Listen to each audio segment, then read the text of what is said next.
نحمده ونصلي علی رسولہ الکریم۔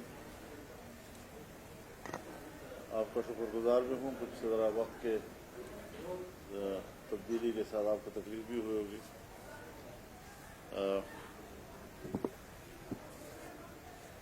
اس سال 8 فروری کو الیکشن ہوئے تھے، اس پر جمعیت علماء اسلام کا موقف بڑی وضاحت کے ساتھ سامنے آ گیا تھا کہ ہم نے ملک بھر میں اس الیکشن کے نتائج کو مسترد کر دیا تھا، اور جو موقف ہم نے اختیار کیا تھا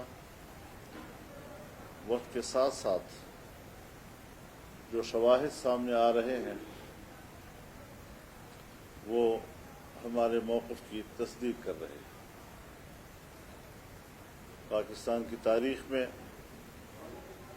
ہمارا یہ خیال تھا کہ 2018 میں سب سے بڑی داندھی ہوئی ہے، لیکن 2024 نے تو اس کا بھی ریکارڈ توڑ دیا ہے۔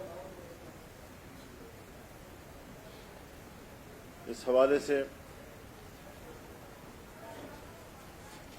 جمعیت علماء اسلام کی مرکزی مجلس عاملہ نے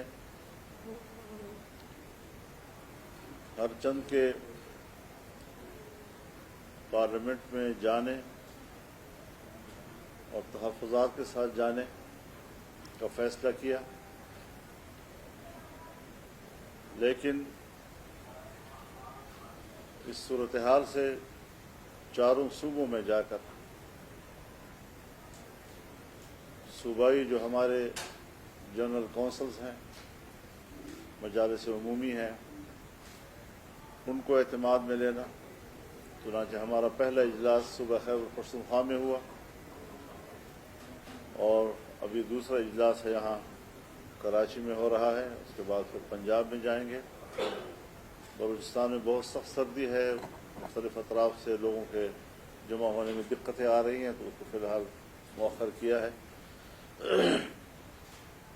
لیکن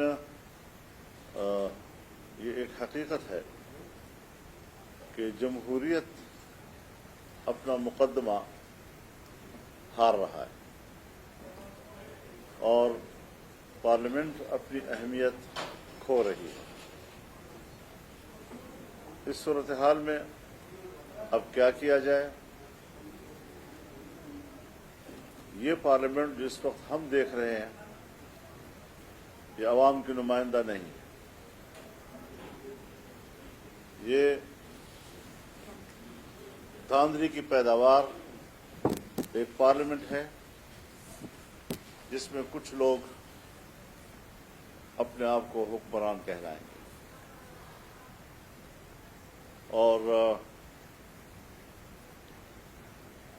قوم کے دلوں پر وہ حکومت نہیں کر سکے۔ ان کی جسموں پہ تو شاید حکومت کر سکے، لیکن قوم دل سے اس کو تسلیم نہیں کرے گی۔ اس حوالے سے ہم آج یہاں کراچی آئے ہیں، یہاں کے صوبائی جنرل کونسل اور یہاں کے ورکرز، ان کے ساتھ ہم نے ساری صورتحال پہ بات کرنی ہے، اور پھر مزید ہم پورے ملک میں تحریک چلانے کا ایک لائحہ عمل بھی بنائیں گے۔ بھرپور تحریک ہوگی، عوامی قوت کے ساتھ ہوگی، اور وہ ملک کی سیاست کو تبدیل کرے گی، اس کا کایا پلٹے گی۔ حالات اس طرح نہیں رہیں گے جس طرح کے ہم پہ مسلط کیے جا رہے ہیں۔ یہ حالات ہم نہ تسلیم کرتے ہیں، نہ اس کو ہم قبول کرتے ہیں۔ اس کے خلاف بھرپور عوامی رد عمل آئے گا، لیکن ہم اس کو منظم طریقے سے آگے بڑھانا چاہیں گے۔ مزید اگر آپ حضرات کا کوئی سوال ہو تو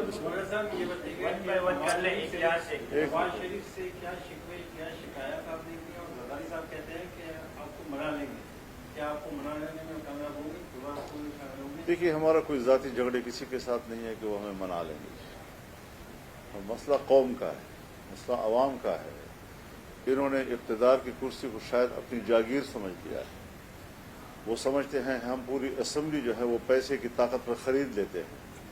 چنانچہ سندھ اسمبلی خریدی گئی ہے, بلوچستان اسمبلی خریدی گئی ہے, اور مختلف صوبوں میں انہوں نے جو پیسہ انویسٹ کیا ہے, پیسے کی بنیاد پر اگر ملک کی حکومت چلنی ہے اور اسمبلیاں خریدنی ہیں تو پھر ظاہر ہے کہ ہم تو فارغ ہیں.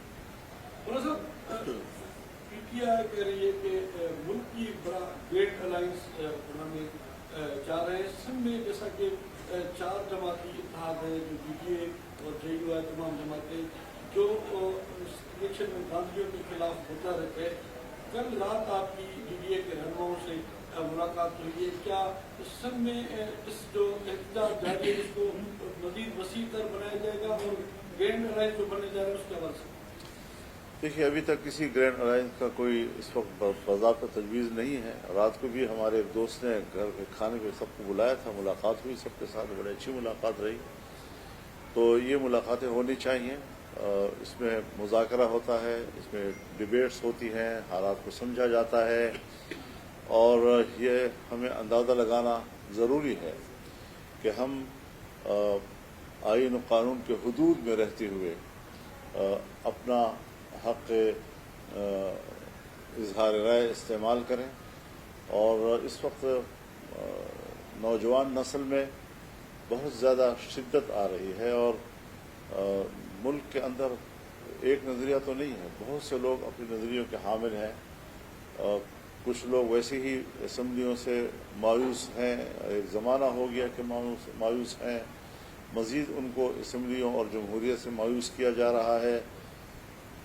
ایک طبقہ وہ بھی ہے جو بالکل جمہوریت کو کفر سمجھتا ہے. ہم نے اس ماحول میں جمہوریت کے ساتھ کھڑے ہونے کا فیصلہ کیا.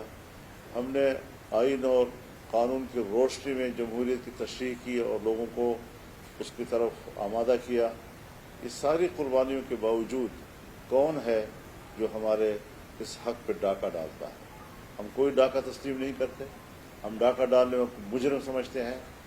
لاکھ دفعہ وہ اسٹیبلشمنٹ ہو, لاکھ دفعہ وہ فوج ہو, لاکھ دفعہ وہ مسلح قوت ہو, لیکن جبر کو جبر کہا جائے گا, اس کو کبھی عدل تسلیم نہیں کیا جا سکتا. اگر یہ بتا دیں, یہ کہا جا رہا ہے کہ جس طرح پہلے عام لوگ بھی یہ کہتے ہیں کہ زرداری صاحب سے بھی آپ کی دوستی, میاں صاحب سے بھی آپ کی دوستی رہی ہے اور اب بھی ہے, تو اس وقت ایسے کون سی وہ چیز سامنے ہے کہ آپ اتنے ان سے دور ہوئے؟ دوسری یہ کہ کس کو سمجھتے ہیں کہ اسمبلیاں خریدنے کا آپ کن کو کہہ رہے ہیں, اور اصل ذمہ دار کون ہے جنہوں جی نے میں بڑی وضاحت کے ساتھ عرض کر دینا چاہتا ہوں جی کہ پیپلز پارٹی کو اور مسلم لیگ نون کو تقریباً وہی مینڈیٹ ملا ہے 2018 میں ملا تھا.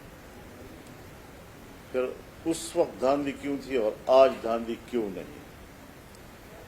پی ٹی آئی کو وہی تقریباً مینڈیٹ ملا ہے جو 2018 میں ملا تھا.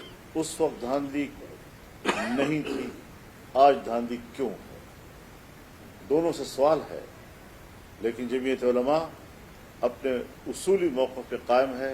دھاندلی 18 میں ہوئی ہے تب بھی دھاندلی ہے, دھاندلی 2024 میں ہوئی ہے تب بھی دھاندلی ہے. جہاں تک پارٹیوں کا تعلق ہے, ضرور سب دوست تشریف لائے ہیں, ان کے اکابرین تشریف لائے ہیں, ہم نے ان کو احترام دیا ہے. احترام کا رشتہ تو پہلے بھی رہا ہے, آئندہ بھی رہے گا. پی ٹی آئی کے وفود بھی آئے ہیں, ایک سے زیادہ مرتبہ وہ تشریف لائے ہیں, ہم نے ان کو بھی احترام دیا ہے, عزت دی ہے. اور سیاست میں آپ جانتے ہیں کہ ہم نے کبھی بھی تلخی کو فروغ نہیں دیا, تعصبات کو فروغ نہیں دیا, گالم گلوچ کو فروغ نہیں دیا. موقف لیا ہے, اتفاق رائے بھی کیا ہے, اختلاف رائے بھی کیا ہے, اعتدال کے ساتھ اور دلیل کے ساتھ کیا ہے. لیکن میں آپ کو اطمینان دلاتا ہوں کہ اب تک ہم اپنے موقف پہ قائم ہیں. پارلیمنٹ میں جائیں گے, احتجاجی اور تحفظات کے طور پر ہم جائیں گے, کوئی ووٹ ہم نے استعمال نہیں کرنا. اور انشاءاللہ العزیز ہماری جو دوست جماعتیں جو ہمارے پاس تشریف لائے, بار بار لائے, انشاءاللہ اب وہ اصرار نہیں کریں گے. ہم نے اپنے موقف ان کو تقریباً منوا لیا ہے. آپ پی ٹی ایم کی سربراہی کی اس زمانے میں آپ کی فوجی قیادت سے ملاقاتیں بھی ہوئی، لیکن یہ کیسے ہو گیا کہ مسلم لیگ نون اور پیپلز پارٹی کو تو ان کی ساری سیٹیں مل گئی، لیکن جن سیٹوں پہ آپ سمجھتے تھے آپ کو امیدوار ملنا چاہیے، نہ صرف آپ بلکہ مذہبی جماعتوں کو اس الیکشن میں بڑا دور پڑے رکھ دیا گیا ہے، تو آپ کیا سمجھتے ہیں اس کے ذمہ دار کیا وہی قوتیں جو 2018 میں جنہوں نے الیکشن؟ جی بالکل وہی قوتیں ذمہ دار ہیں، یہ بین الاقوامی دباؤ میں بھی رہتے ہیں۔ ایسے حالات میں جب میں اسرائیل کے خلاف حماس کی قیادت سے ملنے جاؤں گا تو بین الاقوامی سطح پر ناراضگیاں تو پیدا ہوں گی۔ امریکہ بھی اور یورپ بھی جو اسرائیل کے مظالم کی پشپناہی کر رہے ہیں ان کو تو تکلیف ہوگی۔ افغانستان میں شکست کھا چکے ہیں، وہاں امارت اسلامیہ کی حکومت ہے، ہم پاکستان اور ان کے تعلقات کو بہتر بنانے کے لیے گئے، ہم نے ان کے استحکام کی بات کی اور اس کے استحکام پاکستان کی ضرورت ہے، تو ظاہر ہے کہ ان کی ناراضگی تو ظاہر ہے کہ ان کے استحکام کے لیے ہم بات کریں گے تو وہ ناراض تو ہوں گے، تو وہ بین الاقوامی دباؤ جو ہمارے ملک کے اسٹیبلشمنٹ پہ آتا ہے سو ہمارے خلاف اب بھی مستقل طور پر آیا ہے، اور یہاں پر بھی جن لوگوں کو یہ خطرہ تھا کہ شاید فضل الرحمان آنے والے وقت میں ہمارے مقابلے میں صدارتی امیدوار بن سکے گا، انہوں نے بھی اپنی تجوریاں کھولی۔ یہاں سے لے لیجیے، یہاں سے 3 ہو گئے، یہاں سے لے لیں۔ وزیر اعظم کے لیے آپ نے اپنی رائے یا ووٹ جو ہے وہ استعمال نہیں کیا، صدر کے امیدوار کے لیے بھی یعنی فیصلے کے قائم میں یا وہ استعمال کریں گے؟ اسی فیصلے پہ قائم ہے۔ محمود خان صاحب میرے پاس آئے تھے، لیکن چونکہ انہوں نے ہم سے پہلے ابتدائی مشورہ نہیں کیا تھا، اگر وہ پہلے مشورہ کر لیتے تو شاید ہم ایک اچھی اسٹریٹجی ہم بنا سکتے، لیکن وہ فیصلہ کر چکے ہیں تو پارٹی کا موقف تو ابھی تک وہی ہے۔ اب ایک طرف میری خواہش ہے کہ میں محمود خان اچھے کو ووٹ دوں، لیکن ایک طرف میری پارٹی کا فیصلہ ہے جس کی اطاعت مجھ پر واجب ہے، تو خواہش اور واجب کا جب مقابلہ ہوتا ہے تو واجب کی اطاعت کرنی ہوتی ہے، خواہش کی نہیں۔ اگر آپ اسمبلی جاتے ہیں تو سنی اتحاد کونسل کے نمائندوں کے ساتھ بیٹھیں گے یا حکومت کے نواز شریف اور نون لیگ یا پیپلز پارٹی کے نمائندے؟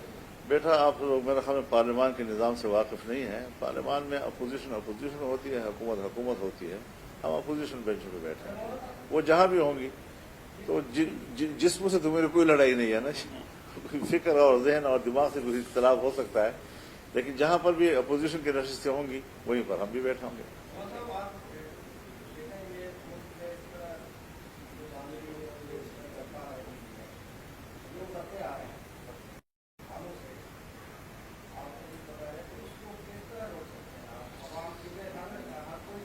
حضرت اس کے لیے دو چیزیں ضروری ہیں، ایک عوامی بیداری اور ایک سیاستدانوں کے کمٹمنٹ۔ یہ غلط بات ہے، اگر میں ہوں تب میں بھی غلط ہوں، اگر کوئی اور ہے تو وہ بھی غلط ہے کہ ہم جمہوریت کی بات بھی کرتے ہیں، ہم آمروں کے خلاف آواز بھی بلند کرتے ہیں، جیلوں میں بھی جاتے ہیں، کارکنوں کو بھی پٹواتے ہیں، عوام پر بھی تکلیفیں گزارتے ہیں، لیکن جب اقتدار کا مرحلہ آتا ہے تو ہم پھر انہی قوتوں سے اقتدار کی بھیک مانگتے ہیں۔ یہ رویہ جب تک رہے گا سیاستدانوں کا، پاکستان میں جمہوریت نہیں آ سکے گی، ہمیشہ ان کی خواہش کی حکومتیں بنتی رہیں گی۔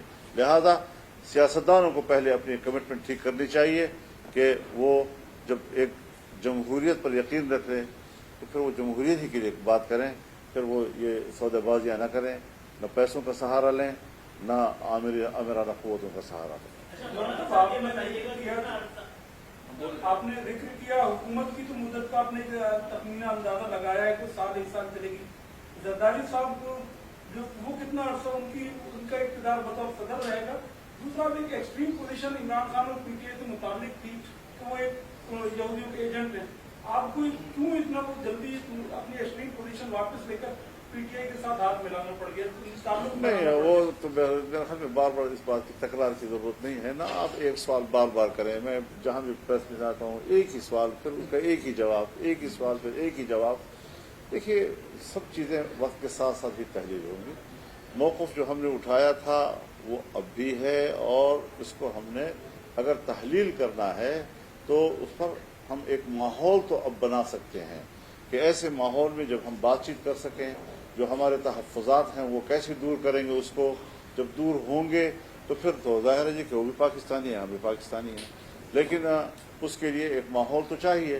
اب جب تک ہم اختلاف کریں گے تو ظاہر ہے کہ میڈیا کا پیٹ تو بھر سکے گا، اس سے آپ کے کام تو چلتا رہے گا، لیکن یہ ہے کہ اس سے ملک کو تو کچھ نہیں ملتا. جو لڑائی رہے گی اور لڑائی رہے گی تو پوری دنیا میں ہم نے اپنے موقعوں کو تعارف کرایا ہے, احتجاج ریکارڈ کروایا ہے, وہ ابھی تک برقرار ہے. اور اگر ایک ماحول بنتا ہے کہ جس ماحول میں ہم بیٹھ کر ان اختلاف کو دور کر سکتے ہیں تو ہم اس کو خیر مقدم کریں. اچھا یہ بتائیے کہ آپ نے 2 اسمبلی کا سندھ اسمبلی اور بلوچستان اسمبلی خریدی تھی, کے پی کے میں کیا بالکل ٹھیک الیکشن نہیں, وہاں بھی ہمیں چاروں صوبوں کا الیکشن پہ اعتراض ہے. ہم ایسا نہیں ہے کہ خدا نخواستہ کے پی میں الیکشن ہوا ہے تو ہم اس پہ مطمئن ہیں, وہاں بھی مطمئن نہیں ہیں. اور اسٹیبلشمنٹ نے کچھ اپنی ہی تقسیم کی ہے, کسی کو ایک جگہ, کسی کو دوسری جگہ, کسی کو تیسری جگہ, سب کو ایڈجسٹ کرنے کی کوشش کی ہے. لیکن جمعیت علماء کا معاملہ مختلف ہے. وہ بین الاقوامی جو ہمارا ایک ورلڈ وائڈ ایک گیم ہوتی ہے اور جو ڈیپ پالیٹکس ہوتی ہے اس کا حصہ ہے, اور وہاں سے جو چیزیں ہلتی ہیں یہاں پر وہ اس کی حرکتیں جو ہے نظر آتی ہیں, تو ہم اس کو فیس کر رہے ہیں اور انشاءاللہ ہم نظریاتی طور پر فیس کریں گے. پاکستان کے عوام کے دلوں میں امریکہ محبت پیدا نہیں کر سکتا. آج فلسطینی شہید ہو رہا ہے اور 30,000 تک شہادتیں پہنچ چکی ہیں. بارشیں ہوتی ہیں تو ان کے سر چھپانے کی جگہ نہیں ہے. بچوں کی لاشیں پڑی ہوئی ہیں. ہزاروں کی تعداد میں وہ بچے ہیں جو شیرخوار تھے اور آنے والے وقت میں ان کو یہ علم نہیں ہوگا کہ ہم کس کے اولاد ہیں. کیا یہ انسانی حقوق نہیں ہے؟ کیا امریکہ اور مغربی دنیا کو اس انسانی حق کا احساس نہیں ہے؟ یہاں وہ حیوان بن چکے ہیں, وحشی بن چکے ہیں, اور اسرائیل کی جو درندگی ہے اس کو سپورٹ کر رہے ہیں. کس منہ سے امریکہ اور مغربی دنیا آئندہ پوری دنیا میں انسانی حق کی بات کرے گا؟ شرم نہیں آئے گی ان کو؟ اور اسلامی دنیا کے حکمرانوں کو بھی حیا کرنی چاہیے. ان کی غیرت و حمیت کہاں چلی گئی ہے کہ اسلامی دنیا اس وقت جو ہے وہ خواب خرگوش کے مزے لے رہی ہے؟ ان کو بھی اٹھنا چاہیے اور کھل کر اپنے مسلمان بھائی کے ساتھ کھڑا ہو جانا چاہیے. کسی قسم کے ان کو مفادات کا لحاظ نہیں رکھنا چاہیے. دنیا کو اللہ نے قائم رکھنا ہے, عزت اللہ نے دینی ہے, رزق کا مالک اللہ ہے, ترقی کا مالک اللہ ہے, اور اللہ پر اعتماد شاید مسلمان حکمرانوں کا ختم ہو چکا ہے. وہ صرف دنیا کے حکمرانوں کو, خداؤں کو جانتے ہیں. امریکہ کی خدائی کا انکار کر دیں اور اللہ کی خدائی کا اقرار کر دیں, فلسطینیوں پر مصیبت کم ہو جائے گی. ہم نے تو ان کو ظلم کے حوالے کر دیا, درندوں کے منہ میں چھوڑ دیا ہے. کوئی اسلامی دنیا کا حکمران ہے جس کو کچھ تو حیا آئے, کچھ تو شرم آئے, کچھ تو اپنے کلمے کی حیا اس کے پاس ہو. بہت افسوسناک صورتحال ہے اس وقت کہ ہم سب جو ہے اقتدار کی جنگ تو لڑ رہے ہیں, لیکن ایک مسلمان قوم کی 2-3 مہینے کے اندر 30,000 تک شہادتیں, یہ بھی تو کوئی منہ سے, ایک گھر نہیں ہے کسی کے پاس. بارش آتی ہے, بارشوں کے اندر اس کی مائیں جو ہے اپنے بچوں کو سنبھال نہیں سکتی. کسی کو رحم نہیں آتا ان کی حالت پر. گھاس کھا رہے ہیں وہ, چھوٹے چھوٹے بچے گھاس کھاتے ہیں اور ان کو پوائزنگ ہو جاتی ہے اور وہ مر جاتے ہیں اس سے. تو یہ کوئی حالت ہے دنیا میں ہو رہی ہے اور ہم خاموش ہیں اس کے اوپر. اچھا مولانا صاحب یہ بتائیے گا, جیسے میں مہنگائی بہت زیادہ ہے, آگے IMF کا پروگرام بھی آ رہا ہے, اب آج آپ اعلان کر رہے ہیں کہ ہم اسپیڈ پہ آئیں گے, اس سے تو اور عدم استحکام جو ہے وہ بڑھے گا. کوئی ایسا راستہ نہیں ہے کہ ہر استحکام کے لیے ایک انہدام ضروری ہوتا ہے. اگر آپ کا گھر جو ہے زلزلے میں کریک ہو جائے تو پھر آپ کہیں گے کہ اس کو گرائیں گے تو اور ٹوٹ جائے گا, دوبارہ بنانا پڑے گا آپ کو. تو استحکام کے لیے آج اس حد تک غیر مستحکم ہیں ہم, معاشی لحاظ سے, سیاسی لحاظ سے, اخلاقی لحاظ سے, کہ ایک دفعہ اس کا انہدام ضروری ہوگا اور وہ انقلابی تحریک سے ممکن ہو سکتا ہے.